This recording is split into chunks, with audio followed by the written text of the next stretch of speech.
July 28. భక్తిహీనులు తమ మార్గమును విడువవలెను, దుష్టులు తమ తలంపులను మానవలెను. వారు యెహోవా వైపు తిరిగిన ఎడల ఆయన వారి యందు జాలిపడును. వారు మన దేవుని వైపు తిరిగిన ఎడల ఆయన బహుగా క్షమించును. యెషయా 55:7. దేవుడు తనను స్వీకరించడేమోనని వణుకుచున్న పాపి భయపడతాడు. దేవుడు తన పాపమును ఎప్పటికీ మర్చిపోలేడేమోనని పశ్చాత్తాపపడుతున్న విశ్వాస భ్రష్టుడు సందేహిస్తాడు. కానీ ప్రభువు వైపు తిరిగి వచ్చేవారికి సమృద్ధి అయిన కరుణ మరియు బహుళమైన క్షమాపణ లభిస్తాయని మనకు పై వచనం గుర్తు చేస్తుంది. అనేక సంవత్సరాలుగా అప్పుడప్పుడు ప్రచారంలోకి వచ్చే ఒక కథ ద్వారా ఇది వివరించబడింది. ఆ కథలో వివరాలు మారొచ్చు కానీ సందేశం మాత్రం సజీవంగా ఉంటుంది. అది తిరుగుబాటు చేసిన ఒక కుమారుని గూర్చిన కథ.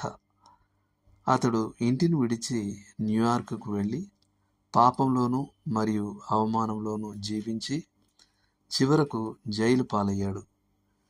4 సంవత్సరాల జైలు జీవితం తర్వాత అతడు క్షమాభిక్షపై విడుదలై ఇంటికి వెళ్ళాలని తీవ్రంగా కోరుకున్నాడు.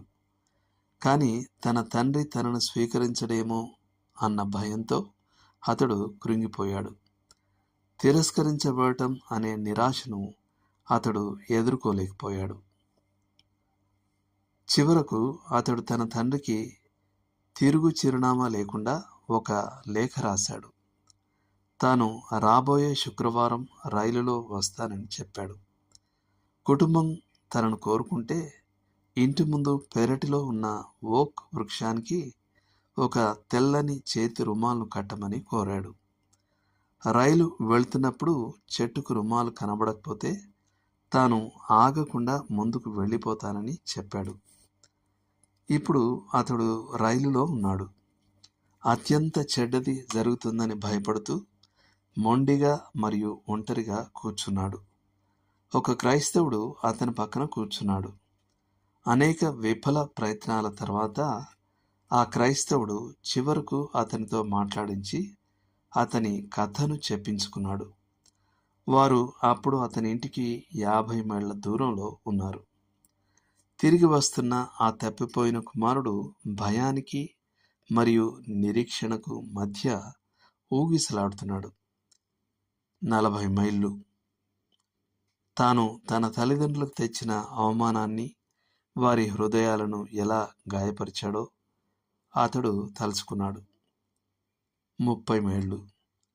వ్యర్థమైన సంవత్సరాలు అతని కళ్ళ ముందు కదిలాయి. 20 మైళ్ళు, 10 మైళ్ళు, 5 మైళ్ళు. చివరకు ఆ ఇల్లు కనిపించింది. అతడు నిశ్చేష్టుడయ్యాడు. ఆ ఓక్ వృక్షం గాలికి తీవ్రంగా రెపరెపలాడుతూ తెల్లని వస్త్రపు ముక్కలతో పూర్తిగా కప్పబడి ఉంది. అతడు లేచి తన సూట్ కేసును క్రిందకి దించి స్టేషన్లో దిగడానికి సిద్ధమయ్యాడు.